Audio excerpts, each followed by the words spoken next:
still kept insulting my husband for being a stay-at-home dad. I snapped and told her how my husband supported their entire family during hard times at her wedding dinner. Let me explain. I'm 28, my husband Jason is 29, and we've been married for 3 years. We met 6 years ago through my brother, who's pals with Jason from their jobs. Jason used to be a cop, and my brother runs a pizza joint where Jason would hang out. They hit it off, and my brother invited him over for Thanksgiving one year. That's how we first met, and soon after, I asked him out, and we started going out. After being together for 3 years, he proposed, and we got married. I'd met his family a few times before the wedding, and most of them were really nice to me, except for my sister-in-law, Janice, who's 27. Even though my mother-in-law was friendly, Janice wasn't. Jason kept saying she'd warm up to me, but she never did. She wasn't openly mean, but she'd make subtle digs and jokes that weren't funny. At first, it bothered me, but eventually I got used to it and ignored her. She never confronted me when Jason was around, probably because she didn't want to risk upsetting him. But he knew how she treated me and made sure I wasn't left alone with her when we visited his family. I didn't want him to cut off his family or his sister because of a few mean comments, so we just ignored her and let her say what she wanted while I tried my best to ignore it. Jason did the same. It wasn't great, but we didn't have many options. We chose to keep the peace in the family and tolerate her behavior towards me. Looking back, I really regret not speaking up sooner and addressing this issue instead of staying silent and feeling insecure. I was worried about being seen as overly sensitive or causing problems within the family. But recently, something happened that made me realize I couldn't stay quiet any longer. Jason used to be a cop but decided to become a stay-at-home dad a few months ago. I'm a trauma surgeon, so balancing work and family is challenging for us. We have a daughter, and finding the right balance has been tough.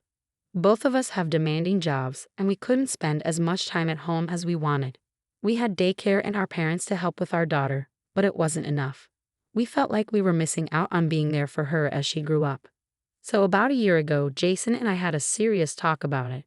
He decided to leave his job as a cop to be with our daughter more. It was his choice. I didn't pressure him. He felt it was fair since I earned more, and he wanted our daughter to have one of us around most of the time. I asked him countless times if he was sure about becoming a full-time dad before I finally believed he was serious. It was a big decision, especially knowing how much he loved being a cop. I wanted to be sure he wouldn't regret it or resent me. But he seems genuinely happy taking care of our daughter and managing the household. We talked about it recently, and he admitted that it was tough adjusting at first after working for so long. However, as time passed, he grew more comfortable with it, especially since he gets to spend quality time with our daughter. He's content with how things have turned out for him. He doesn't have any complaints because he believes his dream job has shifted from being a cop to being a father, which he finds beautiful. However, his family doesn't share the same sentiment. I should have anticipated this because they're quite traditional. While they allow women to work, they don't approve of men staying home. None of the men in his family do household chores because they see it as beneath them. As a result, the women end up juggling both work and household duties, or they're pressured to quit their jobs, like my mother-in-law did. What's baffling is that they don't see anything wrong with this setup. They consider it normal. Jason and I both find this mindset ridiculous but haven't addressed it with his family to avoid pointless arguments and cover-ups for their outdated views. If they're content with their lifestyle, who are we to criticize? Luckily, Jason and I always divide responsibilities equally, and sometimes he even does more around the house if I'm working late. Now, with him at home full-time, we've adjusted, and as long as everyone's happy and healthy, and there's food on the table, the division of labor doesn't matter. However, his parents and sister strongly disagree with this. They believe Jason's decision to leave his job and stay home makes him less of a man. They've been arguing about it for months. I initially tried to step in, but his parents made it clear it would only worsen their relationship. Jason didn't want me involved either, so I stayed out of it. It took them some time, but they eventually accepted our new arrangement and haven't mentioned it in months. It also helped that they had other things to focus on, like Janice getting married. Her boyfriend of 2 years, Harry, proposed, and suddenly everyone was preoccupied with the wedding plans, which took the spotlight off Jason for a while. We were grateful for the distraction because it gave us some relief from the pressure. His family stopped questioning Jason's decision to leave his job, and we thought the issue had blown over. But at Janice's rehearsal dinner yesterday, the topic resurfaced, leading to my outburst. With Janice's wedding happening soon, we need to address this quickly. It's urgent, so we'd appreciate a prompt response. During dinner, Jason and I sat across from Janice and Harry, surrounded by their parents and a few other relatives. We were all engaged in a pleasant conversation, nothing too contentious, and I was relieved that things seemed back to normal with his family. It was a significant improvement, especially considering how upset they had been when Jason left his job. I didn't expect any trouble, but then Janice veered off topic and asked me about my work. I felt uneasy but answered politely, hoping to avoid any conflict. However, I sensed where she was headed. I kept my response brief, hoping she'd drop it. Then she turned to Jason, asking about his job and joking about how he now enjoys a carefree life, living off my income. She didn't stop there, insinuating that I was the one in charge now. She made a string of jokes that hit below the belt, teasing Jason while he tried to maintain a smile and ignore it all. But I couldn't bear it any longer. I lost my composure. It felt like years of irritation and months of dealing with Jason's family and their outdated beliefs have finally boiled over. Something inside me snapped, and I decided to address the elephant in the room. I told her that despite her jokes, Jason was a better man and person than anyone in their family combined. I reminded her of something nobody wanted to talk about, Jason's significant contributions to their family. I pointed out that without Jason's financial support, Janice wouldn't have been able to attend college or meet Harry. Since he was 18, Jason had been giving money to his parents to help them, especially after his father lost his job when Jason was in high school. Janice, oblivious to her family's struggles, had been indulged by her parents, and Jason had shielded her from their financial difficulties. They never denied her anything, even when they were struggling, to spare her worries. Jason had to take on 2 jobs to support his family while his father searched for better employment. They endured this hardship for over a year, relying on Jason's income and some savings to get by. Janice remained unaware of their struggles. Her family shielded her from the truth. However, I revealed it at the rehearsal dinner, shocking everyone. It was a long-held secret, and discussing it was taboo. But after nearly a decade, I felt it needed to be addressed. Now, Janice understood the sacrifices her brother had made for her, and she had no right to mock him. While others may have kept the truth from her to preserve her innocence, I couldn't remain silent. My revelation left the dinner table in silence, prompting Jason and me to excuse ourselves. As we walked back to our hotel room, silence lingered between us, and even after we arrived, we avoided discussing the events of the dinner. I knew the situation would escalate, and so did Jason, but his lack of further discussion signaled that he didn't believe I had done anything wrong. Therefore, we didn't feel the need to talk about it. However, it did indeed blow up. The next morning, I was awakened by knocking on our door. Jason's parents were there, wanting to talk to me immediately. After they came in and we all sat down, they cut to the chase. The family expected me to apologize to Janice.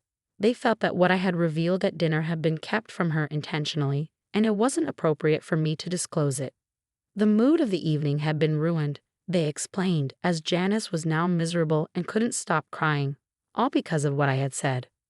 They argued that Janice was simply teasing Jason in a typical sibling manner, so there was no need for me to react so defensively and reveal such a significant family secret, knowing the impact it would have.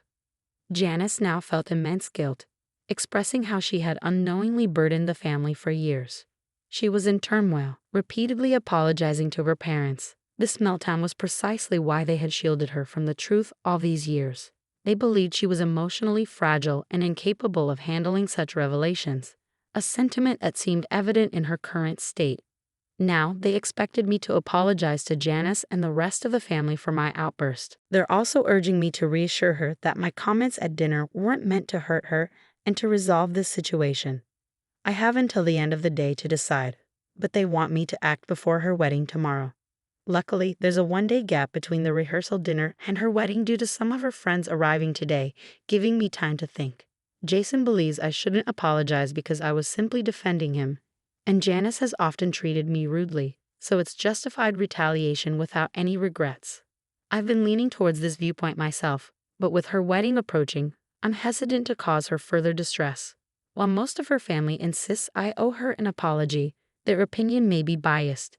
Even Jason's stance could be influenced by his loyalty to me. Seeking a neutral perspective, I've turned to Reddit for advice. Update 1. It's now evening, and after considering the comments, I've concluded that I owe no apology. Jason and I are currently packing our things to leave because attending Janice's wedding tomorrow without apologizing would feel awkward. We'll inform his parents of our departure, as it would be impolite to leave without a word. Jason and I discussed this earlier, and he believes it's the appropriate action to take.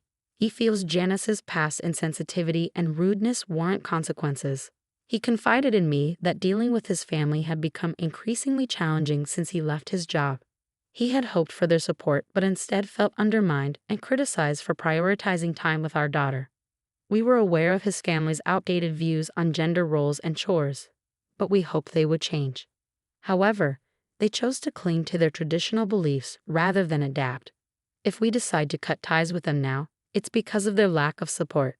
We're content with our lives, and if they can't share in our happiness, we prefer not to engage with their negativity.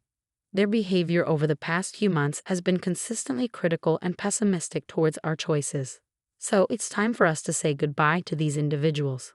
Honestly, Jason and I only stayed connected out of a sense of duty, but we can't endure their behavior any longer. I've tolerated enough disrespect disguised as jokes and concern, as has Jason. It's crucial for us to establish boundaries and make it clear that these boundaries are non-negotiable. We refuse to tolerate such treatment any longer. We teach others how to treat us, and we've set a poor example for ourselves thus far. However that ends now, it's time for everyone to understand how we expect to be treated. If they can't respect us and our choices, then they have no place in our lives. Update 2. So Jason and I are back home now. It didn't go over well with his parents when we informed them that we wouldn't be apologizing and were leaving. They seemed shocked and upset, probably expecting us to just swallow our pride and go along with their wishes. When Jason mentioned that we wouldn't be attending the wedding ceremony either, they reacted strongly, raising their voices and insisting that we stay. They argued that our absence would raise questions and potentially ruin Janice's big day. Jason firmly explained that we weren't comfortable attending given the lack of respect we felt from Janice and others, who expected us to apologize merely for standing up for ourselves. They had been treating us poorly ever since Jason left his job, and we couldn't tolerate it any longer. This was us drawing a line because we had reached our limit. In response, Jason's parents accused us of being selfish and warned us about the consequences of our actions. They argued that our absence of the ceremony, after attending all the other events, would create a spectacle and shift the focus away from Janice and her wedding. We debated for a while until Janice herself arrived at the room. Having overheard the commotion, she came to investigate. Her parents briefed her on the situation, and to our surprise, she expressed her approval of our decision not to attend the wedding. In fact, she preferred it that way. She addressed me directly, making it clear she didn't want me at her wedding. According to her, I had selfishly ruined her rehearsal dinner to cause trouble at her wedding. This led to a petty argument between us, which I regret because it only added unnecessary tension.